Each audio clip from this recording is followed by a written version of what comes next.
Sir, how will Germany's political landscape change with Scholz losing the confidence vote with early elections, sir?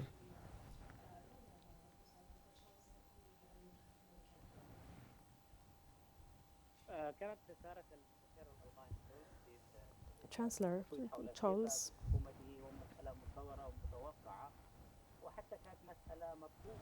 In fact, what happened was expected, because after the collapse of the ruling coalition comprising of three parties, and after the Minister of Finance from the Free Democratic Party has fallen, in fact, it was only constitutional and natural for a request to be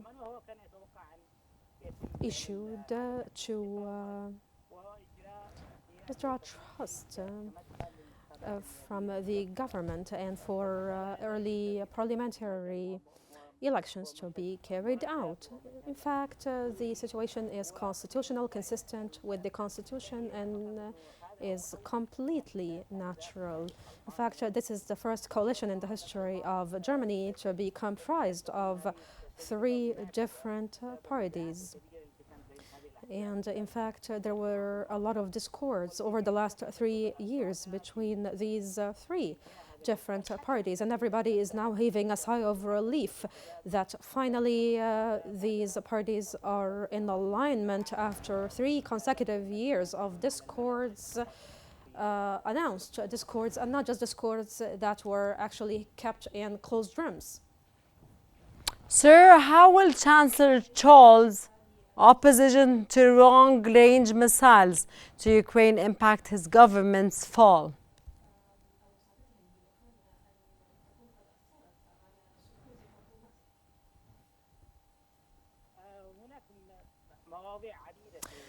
In fact, here there are a lot of things we have to bear into consideration relative to Ukraine. First, the increased military aid to Ukraine, which has upset a lot of German citizens, because there was a budget of 7 billion euros provided for Ukraine, or meant to be provided for Ukraine in the next year. And as well, there were around 3 to 4 billion dollars of aid that were meant to be provided in aid to Ukraine as well, specifically in the midst of a lot of inflation that is taking place in Germany, and in the midst of the suffering that the Germans are suffering from. In fact, as well, there is a projected budget deficit in 2025. And the Minister of Finance, who is from the Democratic Free Party, has requested that this deficit to be offset. With early elections looming, what challenges does Germany face in forming a stable government, sir, at this point?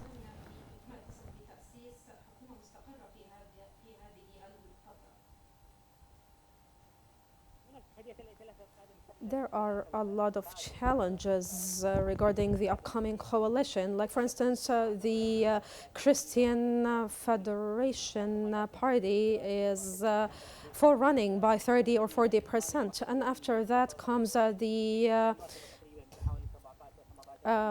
right-wing extremist party, who is forerunning by 17%. The issue with the upcoming coalition is that there could be a coalition between the two parties that have been causing a lot of issues.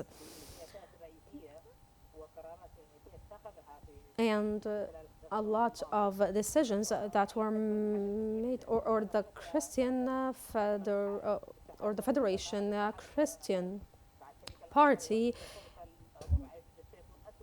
if it wanted to form a coalition with the Greens Party, this will be always an issue, because the Greens Party has proven to be dichotomous and has been proven to uphold its own personal interests.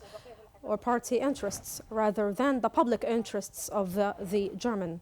Regarding the other parties, they are not strong enough to compete in the parliamentary elections. Okay, sir, sorry to interrupt you here. The election will likely result in a fractured government with difficult coalition negotiations ahead. How do you read this and what's your narrative on this, sir? Of course, this is reported by the New York Times.